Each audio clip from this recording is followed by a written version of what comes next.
केंद्रीय कैबिनेट मंत्री अश्विनी वैष्णव ने नई दिल्ली रेलवे स्टेशन का औचक निरीक्षण किया और रेलवे स्टेशन पर नवनिर्मित होल्डिंग एरिया का निरीक्षण किया और वहां व्यवस्थाओं का जायजा लिया। अधिकारियों को सख्त निर्देश दिए और कहा, त्योहारों का सीजन है, जहां दिवाली से लेकर छठ पूजा पर नई दिल्ली रेलवे स्टेशन पर यात्रियों को सुविधा को ध्यान में रखते हुए सुविधा केंद्र का उद्घाटन भी किया गया है, जहां नई दिल्ली रेलवे स्टेशन पर हमेशा भीड़ रहती है।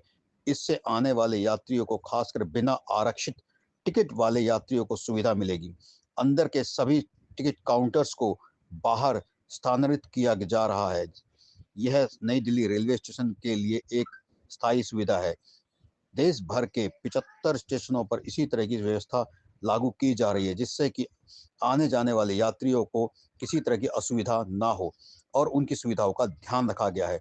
उसी तरह से छठ और स्पेशल ट्रेनें भी बढ़ाई जा रही हैं। साथियों, न्यू दिल्ली स्टेशन, इस पर बहुत सडन सर्ज आती है, हमेशा क्राउड का, पैसेंजर्स का एक सडन सर्ज आता है। इसके लिए 2 साल पहले एक एक्सपेरिमेंट किया था टेम्परेरी होल्डिंग एरिया का। उस एक्सपेरिमेंट से जो आने वाले पैसेंजर्स हैं उनको बहुत लाभ हुआ। अब एक परमानेंट एरिया बना लिया है, यात्री सुविधा केंद्र, जिससे कि जो भी पैसेंजर्स आएंगे, विशेषकर जिनके पास रिजर्व टिकट नहीं है, वो लोग पहले यहाँ पर आएंगे। अंदर से जितने भी टिकटिंग काउंटर्स हैं, उन टिकटिंग काउंटर्स को शिफ्ट किया जा रहा है। आपने देखा होगा बहुत सारे नए टिकटिंग काउंटर्स खुले हैं, तो ये नए टिकटिंग काउंटर्स सारे के सारे यहाँ शिफ्ट हो गए हैं।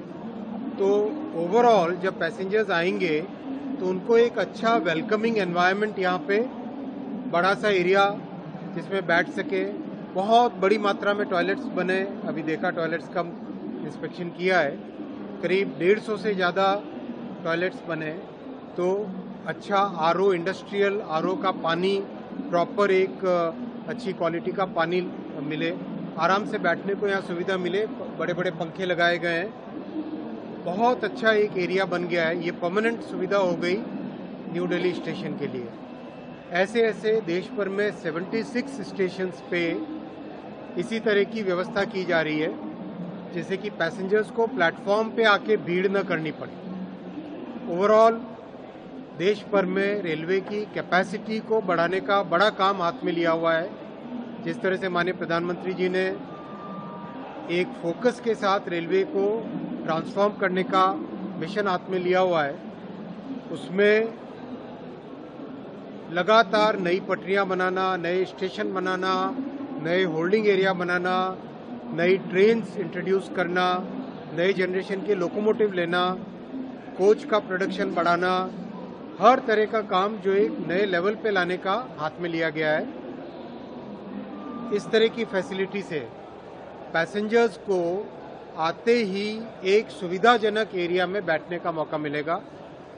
अभी आने वाले समय में छठ और दीपावली की बड़ी एक फेस्टिवल के टाइम में सडन रश होता है। इस रश के टाइम में इस पूरे सिस्टम का टेस्ट हो जाएगा और इससे जो लर्निंग्स आएगी, जो इससे सीखने को मिलेगा, उसको हम आने वाले समय में बाकी स्टेशंस में भी ऐसी व्यवस्था नए व्यवस्था आने वाले समय में यहाँ से जो सीखने को मिलेगा, उससे नए होल्डिंग एरियाज में उसकी व्यवस्था करेंगे। ओवरऑल इस साल छठ और दीपावली पे रिकॉर्ड संख्या में स्पेशल ट्रेन्स का व्यवस्था की गई है और ये संभव इसलिए हो पाया है क्योंकि बहुत मात्रा में कैपेसिटी बढ़ाई है। नई पटरियां आप देख रहे हैं, करीब करीब हर दूसरे तीसरे कैबिनेट में माननीय प्रधानमंत्री जी नई पटरियों का अप्रूवल देते हैं। पटरियों का कंस्ट्रक्शन बहुत तेजी से बढ़ा है। एक तरीके से रिकॉर्ड संख्या में करीब करीब 34,000 किलोमीटर पटरियां बनी है। तो ओवरऑल एक बड़ी मात्रा में रेलवे की कैपेसिटी बढ़ाई जा रही है। 12,000 में से करीब 10,700 ट्रेन्स ऑलरेडी नोटिफाई हो गई हैं और 150 रेक्स यानी कि करीब करीब 2,000 सर्विसेज वो चला सकें। 150 रेक्स को व्यवस्थित तरीके से अनरिजर्व्ड चलाने के लिए रखा गया है। तो 10,700 प्लस 2,000 सर्विसेज और, करीब करीब इस साल 12,000 से अधिक गाड़ियां चलेंगी। साउथ से भी है, ईस्ट से भी है, नॉर्थ से भी है, वेस्ट से भी है। देश के हर कोने में स्पेशल ट्रेन चलाई है, जिससे कि यात्रियों को सुविधा रहे।